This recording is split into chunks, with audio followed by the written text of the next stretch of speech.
Hello Biafrans and lovers of freedom across the globe. Welcome to Biafra Battle Cry TV, your uncompromising... The Chief of Army Staff, General Danjuma, he said, "Ibrahim, where have you been? We have been looking for you." I said, "We are not late, sir." So he said, "Didn't you hear what happened?" I said, "No." He said, "Dimka, there was a coup d'etat. I want you to go and flush him out." And that's all he told me. That was the instruction. Dimka was the chief planner and executor of the military coup that killed General Murtala Mohammed, Nigeria's third military head of state. Throughout his trial, Dimka did not deny this fact. He owned up to it and accepted that he was the mastermind of the assassination. He carried out the coup in the early morning hours of 13th February 1976. Murtala was killed at a traffic jam in the city of Lagos. His ADC, Lieutenant Akintunde, was also killed. Some persons have said that the driver was also killed, but others have said that the driver survived the attack. It was a bloody day in Nigeria's history. But the truth is that Dimka was not allowed to take over the reins of power after his elimination of Murtala Mohammed. He was not the one that replaced Murtala as military head of state of Nigeria.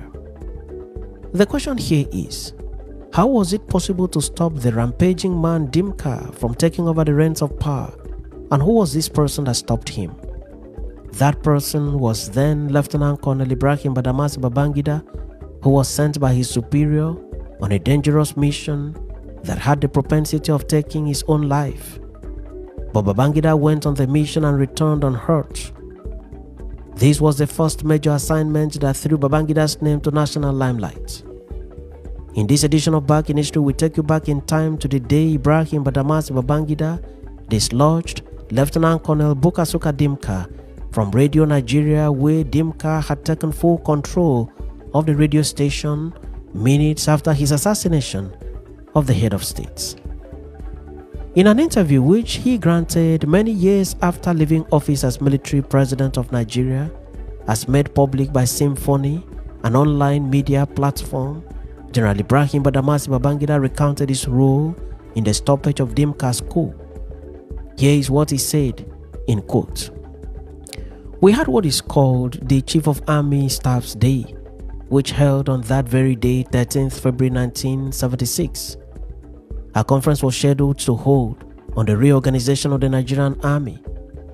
I remember that in the morning they were looking for me at the army headquarters. I did not get into the office at the time. So when I got in, everyone said, 'Where have you been? They've been looking for you.' So I said, 'But I am not late.' I looked at my watch and said, 'I am not late. The conference is scheduled to start by 9 a.m. It is not yet 9. I was unaware of what had taken place. I did not know, quite frankly, what had taken place at the time. I went upstairs to see my boss, the Chief of Army Staff, General Theophilus Danjuma. On my way up, I met General Akinreade, who said, 'Ibrahim, where have you been? We've been looking for you all over the place.' I said to him, 'No, sir, I am not late.' He said, 'No. Didn't you hear?' I said, 'What?' He said, 'Go up and see the chief.'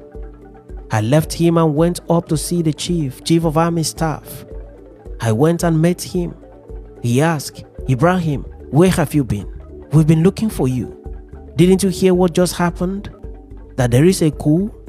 I said, 'No, sir, I did not hear.' He said, 'Dimka just staged a coup. I want you to go and flush him out.' That was all he said to me. That was the instruction."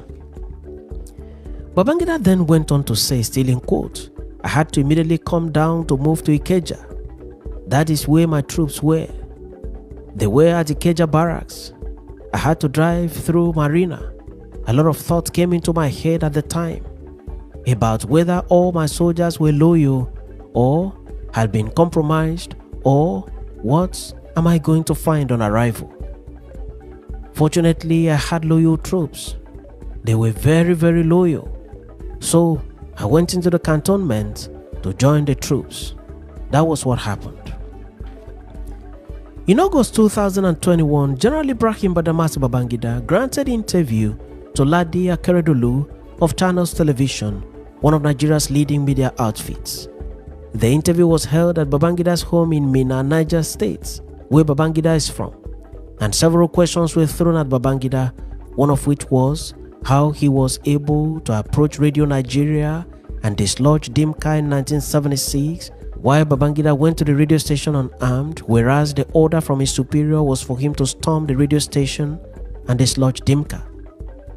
In his response, Babangida went back in history and stated thus, in quotes, "Dimka was my friend. We grew up together as young officers and we trained together. When I say he was my friend, what I mean is that he was really my friend. I was sent to storm the radio station. I later understood at the time that I was asked to storm the radio station, that Dimka was at the station announcing to the nation that Murtala had been removed as head of state of Nigeria and that there is a change in government. But storming the radio station, as I was commanded to do, would have led to many casualties. Maybe a lot of you journalists that were working in the station at the time would have been killed. So I took advantage of my closeness and relationship with him and moved into the radio station. As a human being, I believed then in my mind that he, Dimka, would not see me coming unarmed and put a bullet on my head. I believed there in my mind that he would give me a chance and wouldn't do that.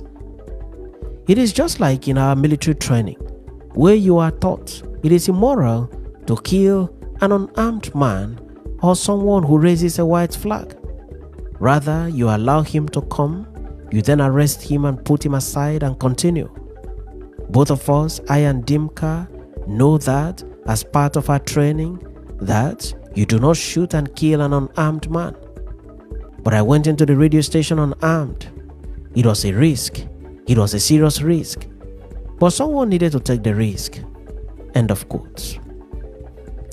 This is how Ibrahim Badamasi Babangida risked his life to move into the studios of Radio Nigeria to stop an ongoing coup process. He entered the studio and dislodged Dimka from the console. He succeeded in making Dimka to abandon his mission and flee the studio. That was the end of the coup, the leader of the coup, Lieutenant Colonel Bukasuka Dimka, having been dislodged. Radio Nigeria was very critical to every coup plotter in Nigeria at the time. It was the only available medium of mass dissemination of information across the length and breadth of Nigeria, and there was no coup plot without an assignment of one of the coup plotters or more to the radio station for prompt announcement at the appropriate moment, mostly when the head of government has either been removed and kept away or been killed and his seat taken. In almost all the coups that have taken place in Nigeria in the past, Radio Nigeria was pivotal to the completion of the coup process. In Dimka's case, Dimka went to Radio Nigeria and started making a radio announcement shortly after the assassination of General Murtala Mohammed.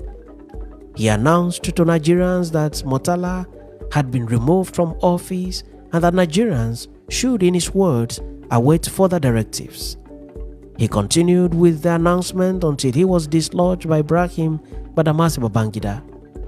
The announcement stopped and the radio station was taken over by loyal troops.